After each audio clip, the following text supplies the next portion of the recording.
Болни со куп медицински белешки одат на преглед од една во друга клиника. За хируршки интервенции има листи на чекање, а специјалисти ги немаат сите податоци за пациентите. Ова е реалната состојба во македонскиот здравствен систем, кој може да стане ефикасен со целосна дигитализација. Следењето на светските трендови и дигиталната трансформација според министерот за здравство ќе значи дека податоците ќе го следат пациентот, а не обратно.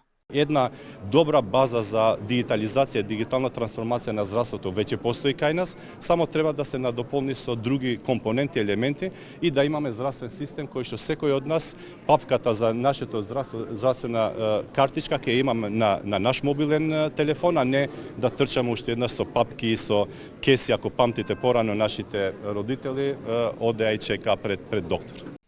Примената на вештачката интелигенција пак ќе овозможи анализа на голем број на медицински податоци, навремено откривање на ризици и препораки за превентивни мерки. Засега здравствените работници не стравуваат дека ќе ги замени нивните работни места, туку дека ќе им помогне во подобар третман на болните.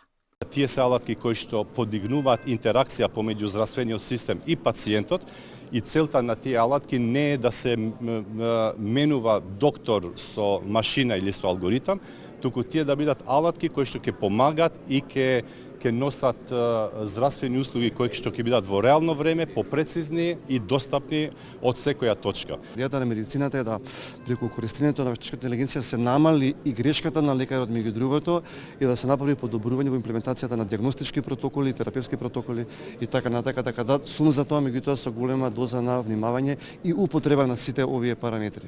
Пред да настанат дигиталните трансформации во здравствениот систем, надлежните најавија дека следниот период ќе објават со колкав и каков кадар располага македонското здравство. Овие промени и следењето на светските трендови беа дел од дискусиите на Саемот за медицина во организација на Комората за приватно здравство. Сања Димитровска, Сител телевизија.